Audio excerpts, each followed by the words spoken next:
Welcome to Foolish Money. This is week 2 of tea farming in Kenya.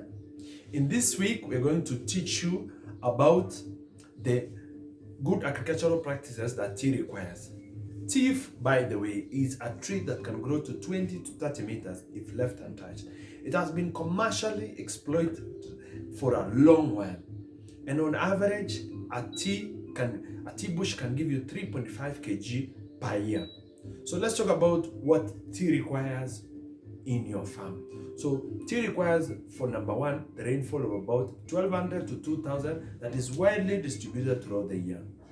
On the altitude, it requires 1500 to 2250 meters above sea level. For example, those are counties, I'll mention counties that satisfy that. You've got Kericho County, Bomet, you've got Nandi. In central, you come to Nyeri, Murang'a, Embu, Kiambu. That's it.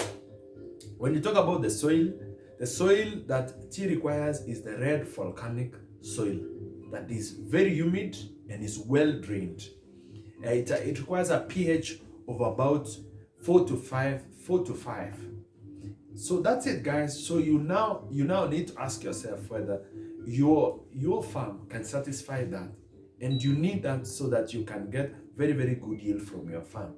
So you want to make sure that at least your farm can satisfy majority, especially on the rainfall. So let's talk about if now you are now satisfied that this is what you want to do. So what do you do next? Where do you get even the tea seedlings?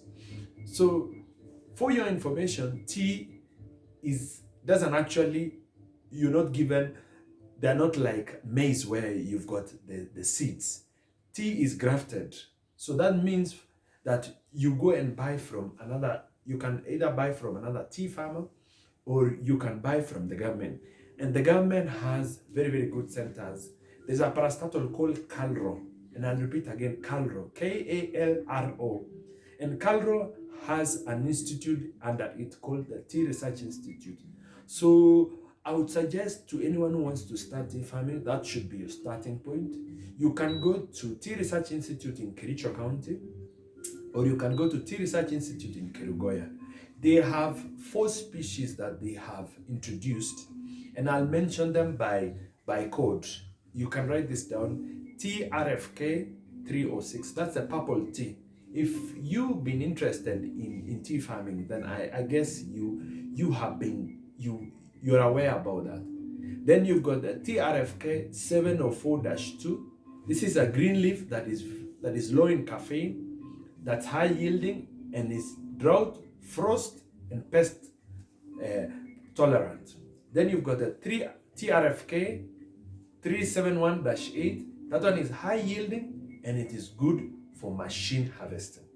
Then last but not least, you've got a TRFK 597-1 that is low in caffeine and it's suitable for a wide range of areas. This can be suitable for people who might not satisfy what the criteria that I had told you. Maybe you're in a low-lying area, but you receive a lot of rainfall or something like that.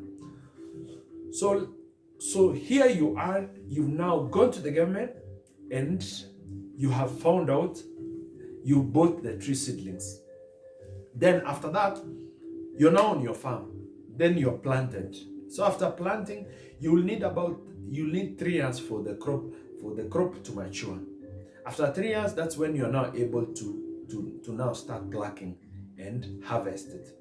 Now, tea is harvested every 9 to 10 days, and it can be harvested through 2 ways: hand or machine harvesting. 90% of the tea in Kenya is done through hand plucking.